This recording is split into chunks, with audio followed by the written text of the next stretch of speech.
నరసింహప్రసాద్ గారు ఉన్నారు. తెలుగుదేశం పార్టీ రాష్ట్ర సంస్కృతి విభాగం అధ్యక్షులు, గతంలో రైల్వే కోడూరు నియోజకవర్గం నుంచి ఎమ్మెల్యేగా పోటీ చేశారు. నరసింహప్రసాద్ గారు, గుడ్ ఈవినింగ్ అండి.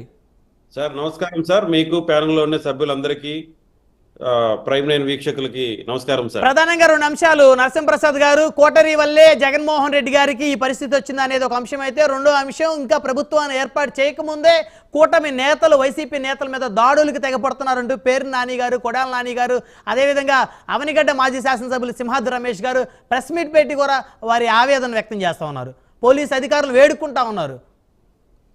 సార్ ముందుగా ఇంత ప్రజా సునామీలో కూడా వైసీపీ నుంచి గెలుపొందిన చంద్రశేఖర్ గారికి నేను అభినందనలు తెలియజేస్తున్నాను సార్.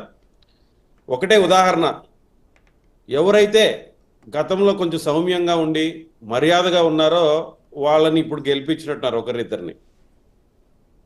అదే దీనికి అంతటికీ మనం చెప్పుకోదగిన ఉదాహరణ.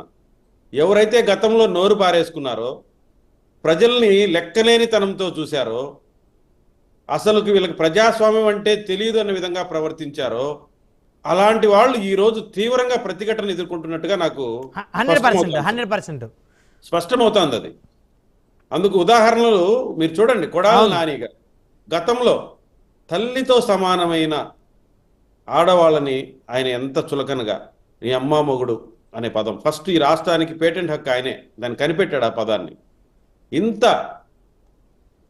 చెప్పుకోవడానికి అసహ్యమైన పదాలతో రెచ్చగొట్టే విధంగా అధికారం ఉంది కదా అని కళ్ళు మూసుకొని ప్రవర్తించాడో ఆయన ఈరోజు దాడులు ఎదుర్కొంటున్నాడు. అవును. రెండోది వంశీ, ఆయనకి ఎవరైతే ఆ తల్లి అన్నం కూడా పెట్టుంటుంది, భువనేశ్వర్ తల్లి, ఆ తల్లిని మాట్లాడిన తీరు చూశారు మీరు. అంటే ఆ తర్వాత ఆయన అనేక సందర్భాల్లో ఆయన రిప్లై కూడా ఇచ్చారు. నేను భువనేశ్వర్ గారిని ఉద్దేశించి అనలేదు, దయచేసి పదే దాన్ని ఎవరు కూడా ప్రస్తావించొద్దు, కానీ అది అందరికి చేరాలి కదా ప్రజలకి. అవును, ఆయన చేసిన ప్రాపగాండనే ఎక్కువ చేరింది. కాబట్టి నేనేమంటానంటే, గతంలో వాళ్ళు చేసిన పనులకి ఈరోజు ఆ యొక్క ఎదురుదాడులు గురవుతూ ఉంటారు. అంటే మేము దాన్ని సమర్థించడం లేదు. అవునండి. వాళ్ళ ముఖ్యమంత్రి అయితే సాక్షాత్తు ప్రతిపక్ష నాయకుడి మీద అంగళ్ళలోనే గ్రామంలో రాళ్ల దాడి జరిగితే ఆయన సమర్థించుకున్నాడు. దాదాపు 500 మీద అమాయకుల మీద కేసులు పెట్టి వాళ్ళని ఊర్లలో కూడా రానికుండా చేసిన పరిస్థితి చేశారు. భయపడి దాంకున్నారు, తలదాచుకున్నారు ప్రజలు. పైగా దానికి ఏం పెట్టాడు? ఆవేశంతో కొంతమందికి మా వాళ్ళకి బీపీ వచ్చింది అన్నాడు. బీపీ మీ నాయకుడికి, మీ ప్రజలు బీపీ వచ్చిందని సమర్థించుకున్నాడేమో, కానీ ప్రజలకి, మీ కార్యకర్తలకి, మా నాయకుడైతే బీపీ వస్తే కూడా ట్రీట్మెంట్ ఇప్పించి తగ్గించే నాయకుడు మా చంద్రబాబు నాయుడు గారు. వదిలేయడట్ట గాలికి. ఆ బీపీనే తర్వాత రోజుల్లో గుండెపోటుకు గురవుతారు. అందుకే మా నాయకుడు క్రమశిక్షణ, నీతి, నిజాయితీ, ఈ రెండిటికి ఆయన మాకు నేర్పించిన ఎన్నో సందర్భాలు ఉన్నాయి. వాటి గురించి తొందరపడద్దని ఈ రోజు పట్టుమని మేము సీట్లో కూడా కూర్చోలేదు ఇంకా.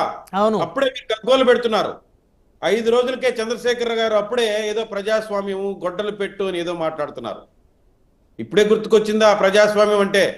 గొడ్డళ్ళు ఇప్పటికే గుర్తుకొచ్చాయా? ఏం కళ్ళు మూసుకుని ఉన్నారా? ఇన్నేళ్ళు 5 సంవత్సరాలు దళితుల మీద ఎన్ని దాడులు జరిగాయి, ఎంతమందిని పొట్టన పెట్టుకున్నారు, అవన్నీ మర్చిపోయారా? కన్ను మిన్నుగా అనకుండా ప్రవర్తించారు. 151 సీట్లు వచ్చాయి మాకు అని విజయ గర్వంతో పరిపాలించారు. ప్రజా వేదికను కూల్చుకున్నారు. ఎంతో మంది ఆడబిడ్డలు ఉసురు పోసుకున్నారు. మైనారిటీలు, దళితుల్ని పొట్టన పెట్టుకున్నారు మీరు.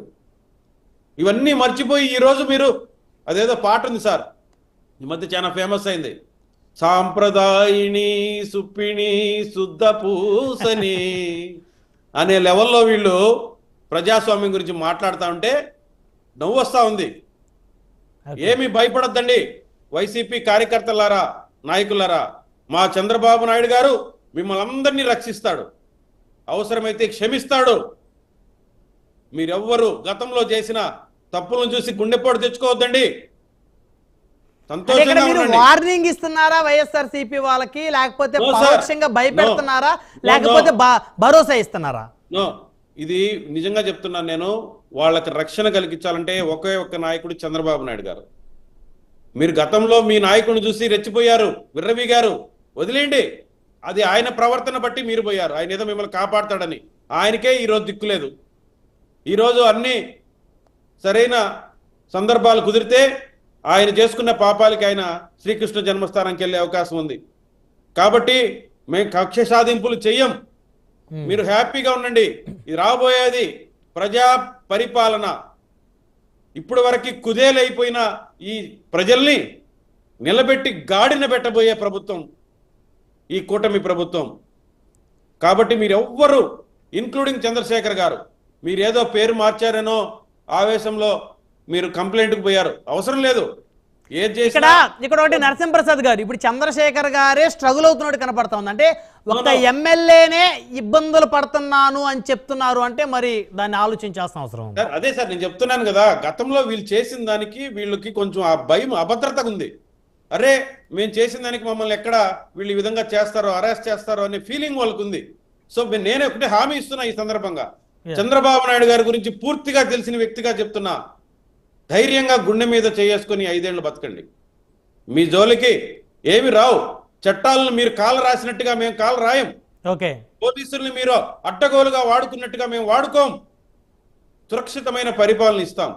మా దృష్టి అంతా ఈ పాడైపోయిన ప్రజల జీవితాలను ఎలా బాగు చేయాలి, మీరు నాశనం చేసిన అమరావతిని ఎలా పునరుద్ధరించుకోవాలి, పోలవరాన్ని ఎలా తిరిగి పూర్తి చేసుకోవాలి, పాడైపోయిన ఆర్థిక విధానాలను ఎలా గాడిలో పెట్టుకోవాలి, దీని మీద మా దృష్టి ఉంటుంది. కానీ మిమ్మల్ని ఎవరు పట్టించుకుంటారండి? మీరు ఆల్రెడీ పనికిరారని చెప్పి ప్రజలు పక్కన పెట్టారు మిమ్మల్ని చూసి మిమ్మల్ని మేము టైం వేస్ట్ చేసుకోం. మాకు చాలా ఉంది చేయాల్సిన పరిస్థితి. మిమ్మల్ని మేము క్షమించే అంశం అనుకోండి. రైట్. మళ్ళీ వస్తా నరసింహప్రసాద్ గారు.